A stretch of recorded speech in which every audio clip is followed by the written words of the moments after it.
Okay, so you want to own a real estate business. You have seen the signs on the highway. You have watched the agents drive around in nice cars. You have heard the stories about people who bought a few houses and retired by 40. And somewhere in the back of your mind, you have been doing the math. Here is the problem. The math most people are doing is wrong. Not slightly wrong, completely wrong. Because what you see on the outside of the real estate industry, the sold signs, the open houses, the 5% commission on a $500,000 home, has almost nothing to do with what the business actually looks like from the inside. And the gap between those two pictures is where most people lose everything. Before we talk about money, we need to agree on what we are even talking about. Because real estate business is not one thing. It is at least 7 completely different businesses, each with a different cost structure, a different risk profile, and a different way of making money. The first model is a brokerage. This is the company that contracts with agents to represent buyers and sellers. The brokerage takes a cut of every commission. Low starting capital, but very unpredictable income. The second model is direct property investment. You buy buildings. You hold them. You wait for them to go up in value while a tenant pays down your mortgage. The third model is property management. You do not own the buildings. You just run them for someone else, collecting rent, handling repairs, screening tenants, and you charge the owner a monthly percentage fee for doing it. This is the model that generates the steadiest income of all. The fourth model is real estate development. You buy land or a rundown building, you build or rebuild something, and you sell it at a much higher price than what you spent. This is where the biggest profits live, and the biggest disasters. Then there is wholesaling, house flipping, and rental portfolio investing. Each one operates on different numbers. Each one will destroy you in a completely different way if you go in without understanding the economics. Most people who say they want to start a real estate business mean a brokerage. So that is where we begin. But by the end of this, you will understand why the smartest people in this industry eventually move away from selling and toward owning. When a house sells, the money does not simply move from buyer to seller. It splinters across an entire ecosystem of businesses before anyone takes home a dollar. Say a house sells for $500,000 in a typical American market. The moment that sale closes, a chain reaction begins. First, the seller's existing mortgage gets paid off completely. That money goes straight to the bank, not to the seller, not to the agent. Then governments take their cut. In the United Kingdom, stamp duty land tax on a home at this price reaches 5% under standard bands. In parts of Australia, the state land transfer duty averages between 3 and 5% of the transaction value, and foreign buyers pay an additional surcharge reaching 9% on top of that. Then professional services collect their fees. The title insurance company guarantees clean legal ownership and charges between $1,000 and $3,000. The closing attorney takes $500 to $1,500. The appraiser who verified the home's value earlier took between $300 and $1,000. Then come the real estate commissions. After the August 2024 National Association of Realtors settlement, the average total commission in the United States sits at approximately 5.7% of the sale price. On a $500,000 home, that is $28,500, split between 2 brokerages representing the buyer and the seller, and every person who touched the transaction: the lender, the inspector, the stager, the photographer, the contractor who fixed the broken step. All collected their piece before the seller saw a $1 transaction. A dozen businesses getting paid. Now imagine you want to be one of those businesses. Here is what it actually costs to get started. Licensing and regulatory compliance comes first. A brokerage owner must hold an active state broker's license, requiring pre-licensing education, a state examination, and formal corporate registration fees ranging from $500 to $3,000. Then errors and omissions insurance, professional liability coverage that protects you when a transaction goes wrong and a client sues. Budget between $800 and $1,500 per year, then the office. A traditional brokerage needs a visible, professional physical location to attract agents and clients. Commercial office space in a mid-tier American city runs $2,000 to $8,000 per month depending on location and square footage. Then technology. A customer relationship management system to track leads costs between $25 and $300 per user per month, with setup often exceeding $10,000 upfront. A professional website with a live property search feed runs $1,500 to $5,000 to build. The full enterprise technology stack, accounting software, document management, electronic signature platforms, adds another several thousand annually. Then marketing. Digital advertising, social media campaigns, physical signage, and local brand building for a startup brokerage realistically runs between $6,000 and $24,000 in the first year alone. Professional photography and drone video production for listings runs $3,000 to $10,000 annually. Legal fees for corporate formation and ongoing compliance add another $1,000 to $5,000. Total first-year capitalization for a legitimate brokerage operation, somewhere between $50,000 and $120,000 before a single transaction closes. And here is what finishes most new businesses. A standard real estate sales cycle takes between 180 and 360 days, from first contact with a potential client to a closed transaction. That means every dollar spent on advertising in January may not produce a commission check until October. Every monthly expense incurs from day one.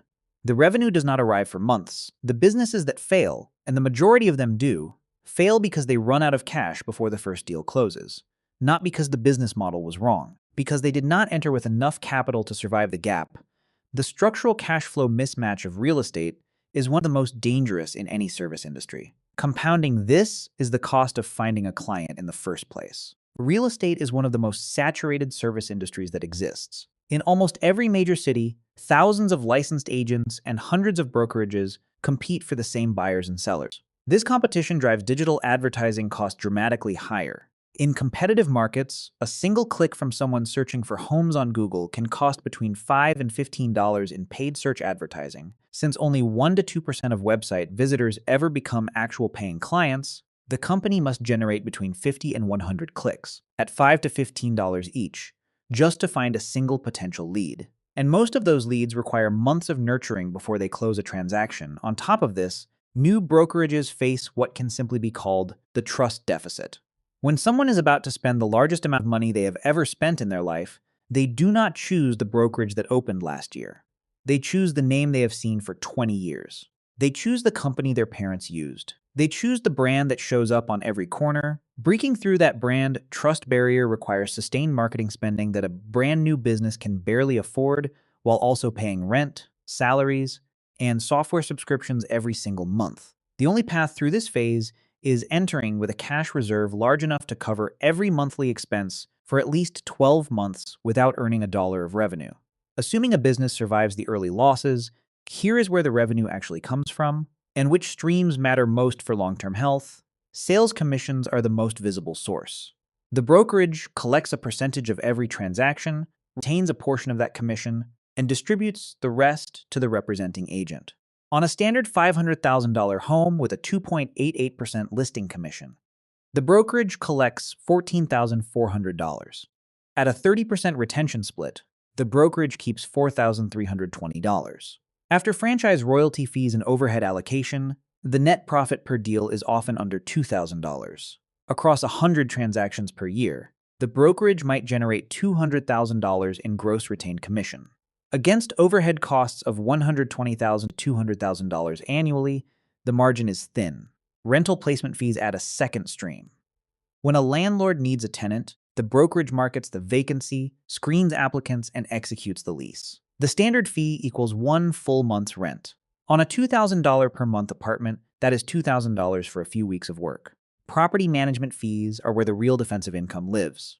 A management company charges 8 to 12% of the gross monthly rent to oversee daily operations, tenant relations, and maintenance coordination for a property owner. These fees arrive every single month, whether or not any homes are selling. A brokerage managing 100 properties at an average rent of $2,000 per month, charging a 10% fee, collects $20,000 monthly, $240,000 per year, completely independent of the sales market. Beyond these core streams sit referral fees from other markets, commercial leasing advisory work, developer partnership agreements, and direct investment management, each adding another layer of income that does not evaporate when the sales cycle slows. The most profitable real estate companies build multiple streams flowing simultaneously. They are never entirely at the mercy of a single market condition. Let us trace exactly what happens to the money inside a single standard transaction. A house sells for $500,000. The total commission at 5.7% is $28,500. The listing brokerage receives $14,400. The buyer's brokerage receives the remaining $14,100. From the listing brokerage's $14,400, the business retains 30%, $4,320, and pays the listing agent 70%, which is $10,080. After a 6% franchise royalty of $259 and the allocation of shared overhead costs, the brokerage's actual profit on this single transaction sits somewhere between $500 and $2,000. On the agent's side, the $10,080 gross split gets eroded quickly. Professional photography and drone production for the listing cost $1,500. The paid digital advertising that brought this specific client in cost $1,200 to attribute. Fuel, vehicle wear, and licensing fees add another $550. That leaves $6,330 before taxes. After self-employment taxes and federal income taxes, which for a freelance agent in the United States total approximately 30%, the agent takes home roughly $4,431 on a $500,000 transaction. Less than 1% of the sale price reaches the hands of the person who spent 6 months earning it. This is not an argument that agents are underpaid. It is an argument that the individual transaction model, at its core, is far thinner than it appears from the outside. Real wealth in this industry is built through volume, recurring streams, and eventually direct asset ownership. There is a persistent myth that the luxury market is the shortcut to wealth. Sell bigger houses, earn bigger commissions. The reality is more complicated. Luxury properties priced above $5 million in premier markets like Miami, Beverly Hills, or London have a median number of days sitting on the market that regularly exceeds 150 days. The most exclusive properties can sit for a year or longer. In contrast, mid-market homes priced between $300,000 and $600,000 in active American cities turn over in a median of 53 days. In high-demand markets like Austin or Denver, that drops to under 3 weeks. This gap matters because the holding costs on a luxury listing are significant. A luxury estate requires continuous upkeep, professional landscaping, climate control, regular cleaning, security monitoring, and in many cases, designer staging furniture rented month after month. Insurance premiums on a $10 million property are not trivial. If the property carries bridge financing or development debt, the interest is compounding every single day it sits unsold. And the marketing costs for luxury properties exist in a completely different category. Selling a luxury estate requires architectural film production, a custom website, high-end print editorial, private preview events for high-net-worth buyers, and international distribution. A single luxury listing's marketing budget can exceed $25,000 before one buyer walks through the door. The buyer pool is also narrow and highly sensitive to economic sentiment. Affluent buyers pause when global markets become uncertain. They see no urgency. They wait. During recessions or periods of high interest rates, the luxury market can freeze almost entirely. Meanwhile, a mid-market-focused brokerage closes deals consistently throughout the year driven by buyers whose life events, job changes, growing families, divorces, relocations do not wait for perfect economic conditions. Volume and consistency almost always beat headline commission sizes. The real estate industry is, at its core, a customer acquisition business. The property is almost secondary. The primary product being sold is access to trust. The confidence that when someone is about to make the largest financial decision of their life, they are in capable hands. Building that trust costs money. Significant money. A scaled real estate agency must run campaigns across multiple channels simultaneously. Facebook and social media advertising to capture awareness among people not yet actively searching. Google pay-per-click advertising at $5 to $15 per click in competitive markets. Local billboard and physical signage to build neighborhood brand recognition. Open house logistics including signage, printed materials, and digital follow-up sequences. The national average customer acquisition cost in residential real estate is approximately $791 per paying client. A real estate website might attract 10,000 unique visitors in a month. Of those 10,000 people, between 1–2% will ever become actual clients. The company must fund enough advertising to generate hundreds of leads just to find a single transactions. Across a brokerage doing 50 annual transactions, the total cost of acquiring those clients through paid channels can reach $40,000 per year or more just in direct advertising spend. And that spend does not guarantee closings. It guarantees the opportunity to begin a relationship that may or may not convert 6 to 12 months later. After the property is found, the inspection passes, the lender approves the financing, and the deal does not fall apart for any of the dozen reasons deals fall apart. This is the trap that drains early-stage real estate businesses. They measure success by lead volume instead of by cost per closed transaction. A brokerage can spend heavily on digital advertising, generate hundreds of online inquiries per month, and still finish the year deeply unprofitable because the conversion rate from lead to closed deal is so low and the cycle so long that the marketing budget is gone long before the commissions arrive. The only sustainable escape from this cycle is reputation. A referral from a satisfied past client arrives with built-in trust and costs virtually nothing to acquire. Experienced agents with 16 or more years in the business derive an average of 41% of their annual transactions from past clients and 28% from referrals, according to National Association of Realtors data. That is nearly 70% of their business coming in at near zero acquisition cost. The financial difference is decisive, and it builds every year. Even with strong revenue and growing reputation, real estate business owners face a constant parade of costs that compress margins month after month. These costs are the ones that do maximum damage during slow periods. Commercial office rent does not pause because the housing market softens. Staff salaries continue regardless of transaction volume. Software subscriptions bill monthly, whether the system is generating deals or sitting idle. Professional liability insurance is paid annually without exception. For a mid-sized brokerage, basic monthly fixed overhead, rent, utilities, base salaries, software, and insurance easily reaches $10,000 to $25,000 per month. That is $120,000 to $300,000 per year. That must be covered before the brokerage earns any profit at all. Then there are the variable costs that catch new owners off guard. Failed deals represent one of the most painful. Real estate contracts are fragile instruments loaded with contingency clauses. A buyer can back out if the home inspection reveals unexpected problems. A lender can kill the transaction if the appraisal comes in below the purchase price. A title search can surface legal issues that void the entire deal. When a contract collapses after weeks of coordinated work, the brokerage loses the commission it was counting on. But it does not get back the money already spent on photography, marketing, transaction coordination, and agent time. Every failed deal is a net cash loss. In a busy brokerage, failed transactions can account for 15 to 30% of all contracts written in a given year. Legal disputes add another layer. In a business handling the largest financial decisions most people ever make, disagreements happen regularly. A buyer who feels the property's condition was misrepresented. A seller who believes the listing price was set too low and cost them equity.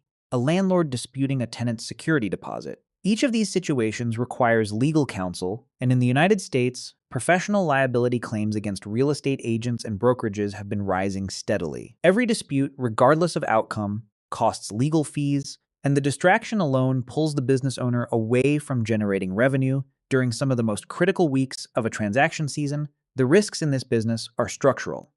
They tend to arrive without much warning. The most dangerous is an interest rate shock. Real estate purchases are almost universally financed through borrowed money, so any significant increase in borrowing costs directly reduces the number of buyers who can afford to transact. The post-pandemic rate cycle that began in the United States in 2022 demonstrated this. As the Federal Reserve raised interest rates to combat inflation, the standard 30-year fixed mortgage rate climbed from under 3% to above 7%. The monthly payment on a $400,000 mortgage at 3% is approximately $1,686. At 7%, that same mortgage costs $2,661 per month, nearly $1,000 more every single month. Same buyer, same home, same price. Millions of potential buyers were effectively priced out of the market overnight. Existing homeowners locked into sub-3% rates refused to sell because selling meant giving up those rates forever. Transaction volumes dropped sharply. Brokerages that had expanded aggressively during the low-rate boom found themselves with enormous overhead and dramatically reduced revenue. House flipping was hit particularly hard. The average gross return on investment for house flips slid to a 17-year low of 25.5% in 2025, down from historical peaks exceeding 50% during 2016 and 2021. Margin compression forced many independent operators out of the market entirely. Regulatory changes add another layer of unpredictability. Wholesaling laws have tightened across multiple states. Foreign buyer surcharges in Australia, Canada, and the United Kingdom have cooled international investment flows. Rental control legislation in cities across both countries has altered the economics of property management businesses in ways that landlords did not anticipate. The real estate industry is changing faster right now than at any point in its history. Proprietary technology and artificial intelligence platforms are eliminating categories of manual labor that have historically defined the business. Industry data indicates that artificial intelligence tool adoption among property management companies jumped from 20% in 2024 to 58% in 2025. More than 88% of major real estate investors and institutional landlords are now actively piloting generative artificial intelligence systems. Machine learning algorithms can now analyze hundreds of data variables: historical sales, school ratings, transit infrastructure, zoning changes, regional employment trends, and generate pricing models that forecast property appreciation trajectories more precisely than human analysts can. Automated customer management systems track a potential buyer's behavior across an entire website visit and trigger personalized follow-up campaigns timed precisely to that buyer's demonstrated interests. Artificial intelligence assistants handle inbound inquiries 24 hours a day, qualifying leads and booking property showings without any human involvement. In property management, smart building sensors detect equipment problems before failure occurs, automatically generating maintenance work orders and scheduling contractors without a property manager picking up the phone. The positions disappearing from the industry include junior leasing agents, transaction processors, manual document handlers, and basic customer service staff. The positions expanding are high-value relationship advisors and negotiation specialists, roles where human judgment and local knowledge remain irreplaceable by any algorithm. The real estate businesses that dominate the next decade will be the ones investing in this technology today, using it to reduce overhead and scale service quality simultaneously. The path from a local brokerage to a billion-dollar real estate enterprise runs through one fundamental shift: stopping the selling of time and starting the selling of systems. Traditional brokerages sell time. An agent closes a deal.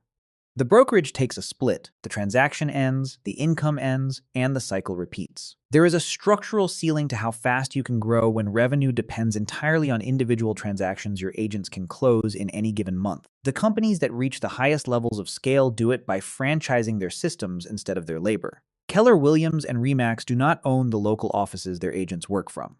They franchise the brand, the training systems, the technology platforms, and the operational playbooks to independently owned operators, collecting recurring monthly fees from every single agent in the network, regardless of whether any individual agent closes a transaction that month. Keller Williams operated with approximately 169,000 agents globally as of early 2025. Even modest monthly technology and royalty fees per agent, collected across a network that size, generate a significant, predictable income stream completely disconnected from whether any particular house sells on any particular day. At the largest institutional scale, CBRE Group generated over $40 billion in annual revenue as of early 2026. Their Global Workplace Solutions division manages physical office portfolios and facilities operations for multinational corporations on multi-year contracts, generating revenue every month regardless of what residential markets are doing. The businesses that become empires are the ones that build recurring revenue. Fees arriving monthly from systems operating without direct involvement at a scale no individual agent or single office could ever produce. Here is the honest answer. It depends entirely on which business you are running and whether you understand the economics before you start. The advantages are genuine. The income ceiling is essentially unlimited. There is no structural cap on what a well-run real estate platform can generate. The business scales through systems and people in ways most service businesses cannot replicate. And direct property ownership creates generational wealth through compounding appreciation, tax-sheltered cash flow, and debt paid down quietly by someone else's monthly rent. But the risks are equally real. Early cash burn can destroy a business before it gains traction, and the window before that happens is shorter than most new operators expect. The business is intensely sensitive to interest rate movements and economic conditions that are entirely outside any owner's control. Customer acquisition is expensive, the sales cycle is long, failed deals cost real money, and the competition from well-funded legacy brands makes breaking into established markets genuinely difficult. The dividing line between failure and success in this industry almost always comes down to whether the owner entered understanding that the commissions are just the beginning. The businesses that build something lasting use brokerage income to fund property management portfolios. They use property management fees to survive slow seasons without touching reserves. They reinvest transactional profits into direct asset ownership structured around intelligent tax planning. They build their reputation year over year until referrals come in faster than any advertising campaign can produce leads. The biggest fortunes in real estate are not built by selling one expensive property. They are built by mastering the economics of an entire business, and then using that business to build something that keeps paying long after the last deal closes.